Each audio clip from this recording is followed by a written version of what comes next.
Spinoza Indonesia. Hanya ada satu realitas. Ada satu gagasan yang menjadi fondasi seluruh filsafat Baruch Spinoza. Satu gagasan yang begitu radikal sehingga pada zamannya dianggap berbahaya. Satu gagasan yang sampai hari ini masih membuat banyak orang tidak nyaman, yaitu hanya ada satu substansi. Bukan dua, bukan banyak, satu.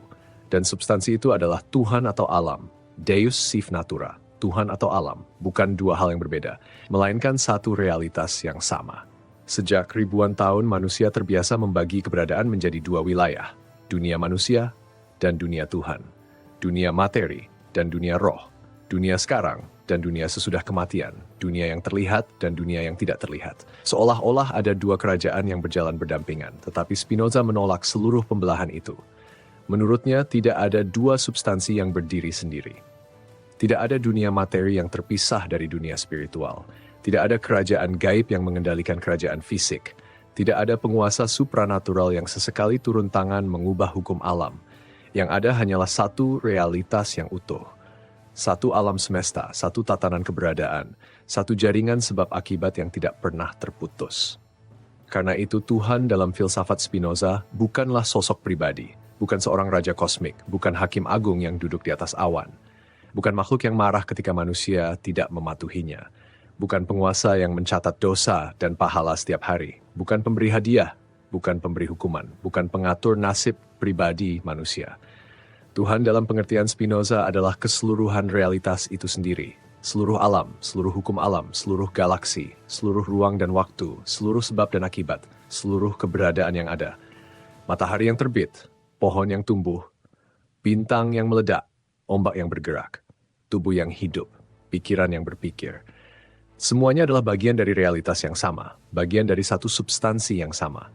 Dan disinilah ego manusia menerima pukulan yang sangat keras. Karena jika Spinoza benar, maka manusia bukan pusat alam semesta. Kita bukan alasan mengapa bintang-bintang bersinar. Kita bukan tujuan akhir penciptaan. Kita bukan tokoh utama kosmos. Kita hanyalah bagian kecil dari keseluruhan yang jauh lebih besar. Sebagaimana daun adalah bagian dari pohon, sebagaimana ombak adalah bagian dari laut, sebagaimana sel adalah bagian dari tubuh. Demikian pula manusia adalah bagian dari alam, bukan penguasa alam, bukan pusat alam, bagian dari alam. Karena itu Spinoza tidak menerima gagasan tentang dunia-dunia yang berdiri terpisah dari realitas yang kita alami. Ia tidak berbicara tentang kerajaan roh yang tersembunyi di balik dunia fisik. Ia tidak berbicara tentang alam gaib yang mengatur setiap peristiwa. Ia tidak berbicara tentang pasukan makhluk tak terlihat yang mengendalikan nasib manusia. Karena baginya, semua penjelasan harus kembali kepada realitas yang sama, kepada alam yang sama, kepada hukum yang sama. Manusia seringkali menciptakan dunia tambahan ketika realitas terasa terlalu sulit diterima, ketika kehilangan orang yang dicintai. Mereka membayangkan tempat pertemuan berikutnya. Ketika takut mati, mereka membayangkan kehidupan berikutnya. Ketika tidak memahami suatu peristiwa, mereka membayangkan penyebab gaib di baliknya. Ketika menginginkan keberuntungan, mereka membayangkan kekuatan yang akan memberikannya. Tetapi Spinoza terus mengajukan pertanyaan yang sederhana. Apa dasar untuk mempercayainya? Di mana batasnya? Bagaimana membuktikannya? Bagaimana membedakannya dari harapan manusia sendiri? Karena manusia sering mengira bahwa sesuatu itu benar hanya karena ia ingin itu benar, padahal keinginan tidak menciptakan kenyataan. Maka Spinoza mengajak manusia kembali kepada apa yang benar-benar ada, kepada kehidupan yang sedang berlangsung sekarang, kepada dunia yang dapat dialami, kepada realitas yang dapat dipahami, kepada alam yang sedang bekerja di hadapan kita setiap hari. Ini bukan pandangan yang dirancang untuk menghibur. Justru sebaliknya. Ia mencabut banyak penghiburan yang selama ini dipegang manusia. Ia tidak menjanjikan panggung kedua, tidak menjanjikan babak tambahan, tidak menjanjikan bahwa seluruh ketidakadilan akan diperbaiki di dunia lain, tidak menjanjikan bahwa hidup akan mendapat kesempatan ulang.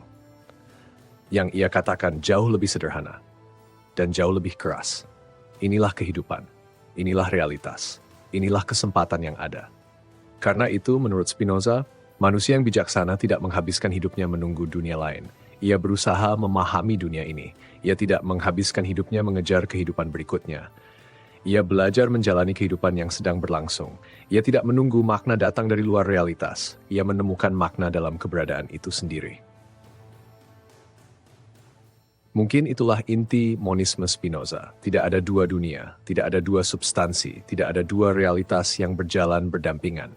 Yang ada hanyalah satu alam, satu keberadaan, satu jaringan sebab akibat yang tidak pernah terputus. Dan kita berada di dalamnya, bukan sebagai penonton, bukan sebagai pusat cerita, melainkan sebagai bagian kecil dari keseluruhan yang tak terbatas.